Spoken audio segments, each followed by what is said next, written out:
In this video, I'm going to show you how to work the whip stitch. You'll need a few things for this video. Don't forget your water, of course, your tapestry needle, and whatever you wish to seam together, and a long piece of yarn.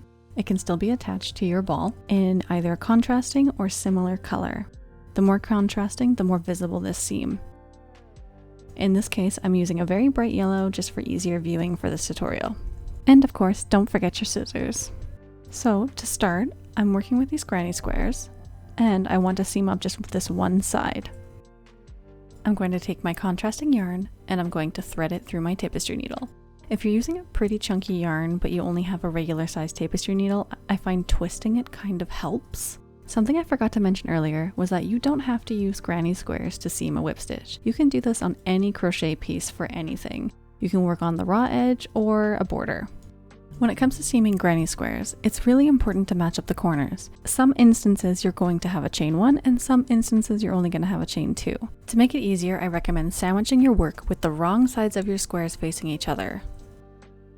From here, I'm going to insert into one of the chains out of the chain 2, going from front to back, and then insert into the next square, making sure that I'm lining up my edges. If it helps, you can also use stitch markers to mark the start and end of your square while seaming along the edge. And then I'm going to pull through my tapestry needle. So the length that you pull through here is how much you'll have to seam up the edge. Since these are just two small squares, I don't really need a whole lot, but if you're seaming larger projects, leave a long tail.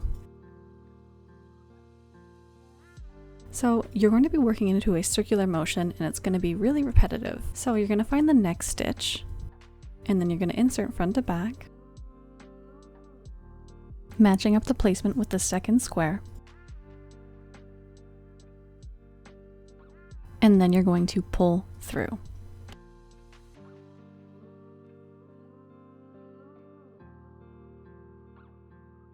How tight you pull this thread now will be an indication of how tight your seam is going to be.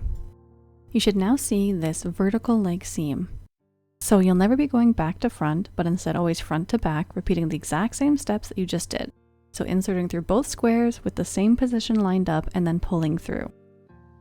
You can see this giant loop that's forming. Don't accidentally thread your needle through that, otherwise you'll then form a knot. If you do, just pull it out. So now you can see we have 2 whip stitches, and now we're going to continue this process across.